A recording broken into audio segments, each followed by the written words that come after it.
how many of us actually got the recommended 7 to 9 hours of sleep last night? I'm going to take a wild guess and say probably less than a third of us, considering it's final season. But in terms of the general population, CDC reports that more than 35% of Americans are going with less than the recommended amount of sleep a night. So any amount of sleep deprivation has an impact on our mental and physical health, quality of life, and safety. Sleep affects your heart. It affects your heart, circulatory system, metabolism, respiratory system, and immune system. So it really impacts every part of your body.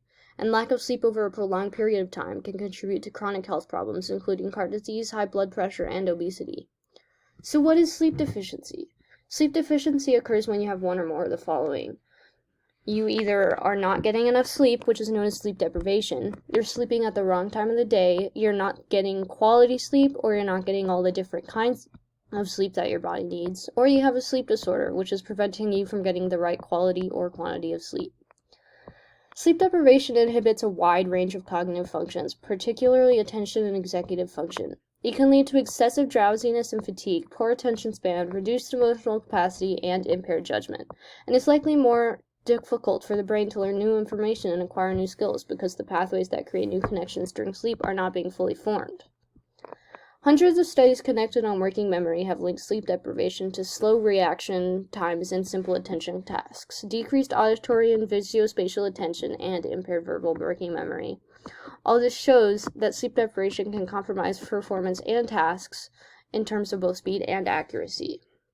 Van Dongen, Maslin, Mullington, and Dines compared performances on working memory tasks after periods of sleep restriction versus sleep deprivation, following 1 to 3 days of complete sleep deprivation and 14 days of restricted sleep. The participants who went 3 nights without sleep performed significantly worse. Participants who received only 4 hours of restricted sleep a night for 14 days performed as poorly as those who went 2 whole nights without sleep. This correlation indicates that chronic sleep restriction over time can build up and eventually match the level of impairment of complete sleep deprivation. So how does sleep deprivation produce these effects?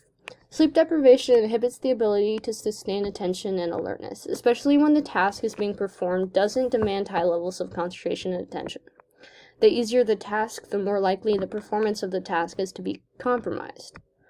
Sleep deprivation also causes microsleeps, which are brief fleeting lapses in brain activity, and you fall asleep for just an instant.